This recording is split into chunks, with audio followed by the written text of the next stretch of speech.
Olmar Sebastian, and Jomar Ebrole, and our cameraman, Christopher Sevilla.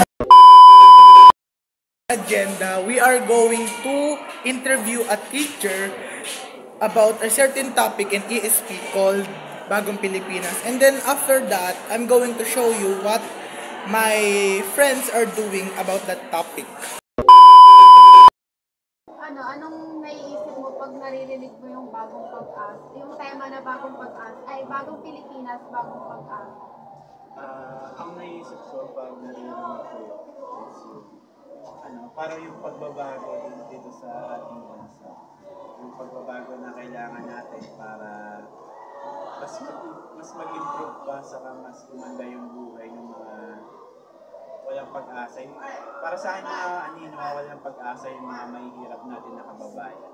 So yun yung naiisip ko kapag narinig ko yung bagong Pilipinas, bagong pag-asa. Alright! Okay, maraming salamat Sir Lawrence. Thank you po. Natin ang thoughts ni Sir Lawrence Venancio sa ating tema na bagong Pilipinas, bagong pag-asa. Ngayon naman, tignan naman natin ang ating mga kaibigan kung anong mga kanilang ginagawa.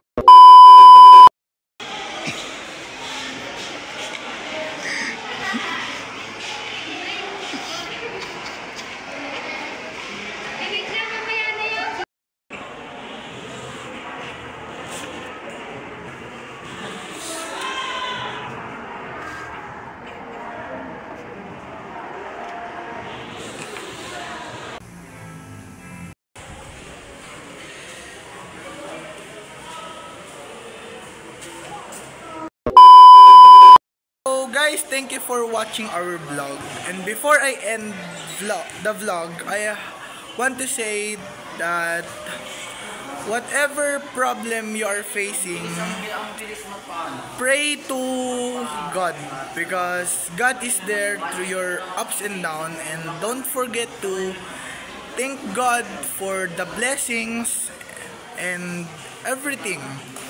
Magpasalamat po tayo lagi sa Diyos dahil sa kanyang walang sawang pag-intindi at pagpapatawad sa atin. At I hope you guys enjoyed our vlog, and thank you guys for watching. Goodbye.